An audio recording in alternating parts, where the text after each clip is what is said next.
बिस्मिल्लाहिर्रहमानिर्रहीम। आज हम बात करेंगे कि अगर ब्लड कंपोजिशन की बात की जाए उसमें दो चीज़ें आती हैं, फॉर्म्ड एलिमेंट्स और उसके अलावा प्लाज्मा।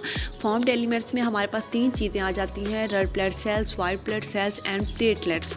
इसमें से हम रेड ब्लड सेल्स के बारे में बात करेंगे। रेड ब्लड सेल को हम इरिथ्रोसाइट्स भी कहते हैं and these are the most common type of blood. Red blood cells continuously produced in our bone marrow. Just 2 or 3 drops of blood can contain about 1 billion red blood cells. In fact, that's what gives our blood that distinctive red color. तो इसकी continuously जो production होती है RBCs की, वो bone marrow में होती है। इरिथ्रोपोइटिन प्रोटीन होती है जो इसकी प्रोडक्शन के लिए रिस्पॉन्सिबल होती है। अगर हम 2 से 3 ड्रॉप्स ऑफ ब्लड लें तो उसमें 1 बिलियन रेड ब्लड सेल्स मौजूद हो सकते हैं जो कि ब्लड को रेड कलर देते हैं। अगर हम फंक्शन की बात करें तो यहाँ पे आप देखें कि नंबर 1 में आप देखें ऑक्सीजन फ्रॉम लंग्स। तो RBCs जो है वो ऑक्सीजन लेकर आते हैं लंग्स से। फिर उसके बाद आप देख रहे हैं कि RBC के अंदर हीमोग्लोबिन मौजूद होती है। हीमोग्लोबिन जो है वो कम्बिनेशन है हीम और ग्लोबिन का। हीम भी एक प्रोटीन है, ये आयरन कंटेनिंग प्रोटीन होती है। और हीमोग्लोबिन टेट्रामर है, मतलब इसमें 4 पॉलीपेप्टाइड चेन्स होती हैं, 2 अल्फा 2 बीटा अमाइनो एसिड से जो मिलकर बनी होती हैं।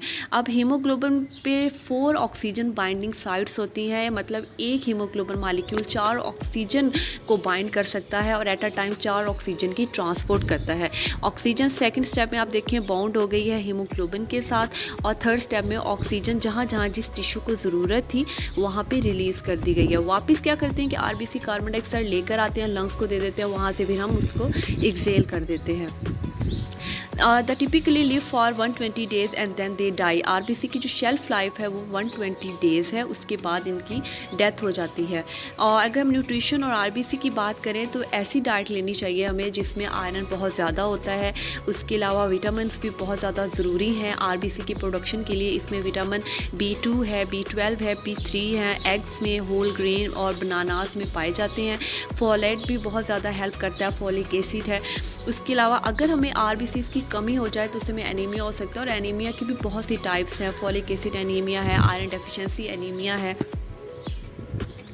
कुछ इंटरेस्टिंग फैक्ट्स हैं RBCs के बारे में। अगर हम इसके बारे में बात करें तो mature RBCs lost their nucleus wide. जब मैच्योरेशन होती है RBCs की तो तब वो अपना न्यूक्लियस उनका निकल जाता है। इसकी क्या वजह है?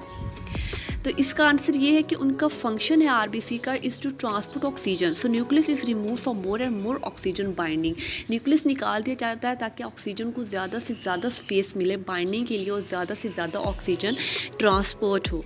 And the next question is why RBC don't depend on mitochondria for energy requirement. जब हमने ऑक्सीजन को ट्रांसपोर्ट करनी है, ट्रांसफेरिन प्रोटीन है वो इन्वॉल्व होती है उसकी ट्रांसफ़र में ऑक्सीजन की टू टिश्यूज़, तो कुछ एनर्जी की ज़रूरत पड़ती है। तो माइटोकॉन्ड्रिया भी बेसिकली इलेक्ट्रॉन ट्रांसपोर्ट चेन होती है, एनर्जी की प्रोडक्शन होती है ATP की। तो RBCs को माइटोकॉन्ड्रिया की क्यों ज़रूरत नहीं पड़ती?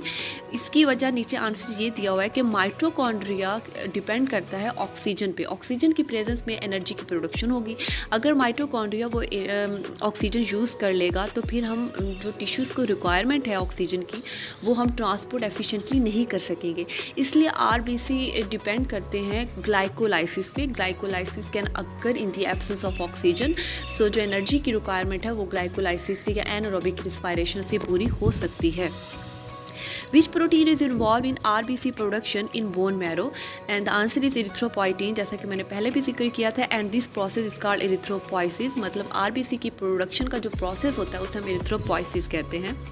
यहाँ पे एक डायग्राम है, आप देखें कि जब ऑक्सीजन कम होती है, इसे हम हाइपोक्सिया कहते हैं इस कंडीशन को, तब वो जाके सिग्नल देती है किडनी को कि इरिथ्रोपोइटिन की प्रोडक्शन हो। इरिथ्रोपोइटिन की प्रोडक्शन होती है, बोन मैरो को जाके स्टिमुलेट करती है। कुछ फैक्टर्स और भी हैं, आयरन है, कॉपर है, विटामिन B12 है, तो ये जाके बोन मैरो को स्टिमुलेट करते हैं कि RBCs की प्रोडक्शन हो। देन रेड ब्लड सेल की प्रोडक्शन होती है और वो जाके ऑक्सीजन की ट्रांसपोर्ट करते हैं जिन टिश्यूज़ को ज़रूरत होती है ऑक्सीजन की। अगर RBC की प्रोडक्शन ज़्यादा हो जाए तो फिर वो जाके किडनी को सिग्नल देती है कि इरिथ्रोपोइटिन की प्रोडक्शन को स्टॉप कर दिया जाए। लो ऑक्सीजन जो है वो एज अ इंड्यूसर काम करेगी किडनी के लिए ताकि इरिथ्रोपोइटिन की प्रोडक्शन हो, और अगर ऑक्सीजन का ज़्यादा लेवल हो जाएगा तो वो जाके इस प्रोसेस को स्टॉप कर देगी।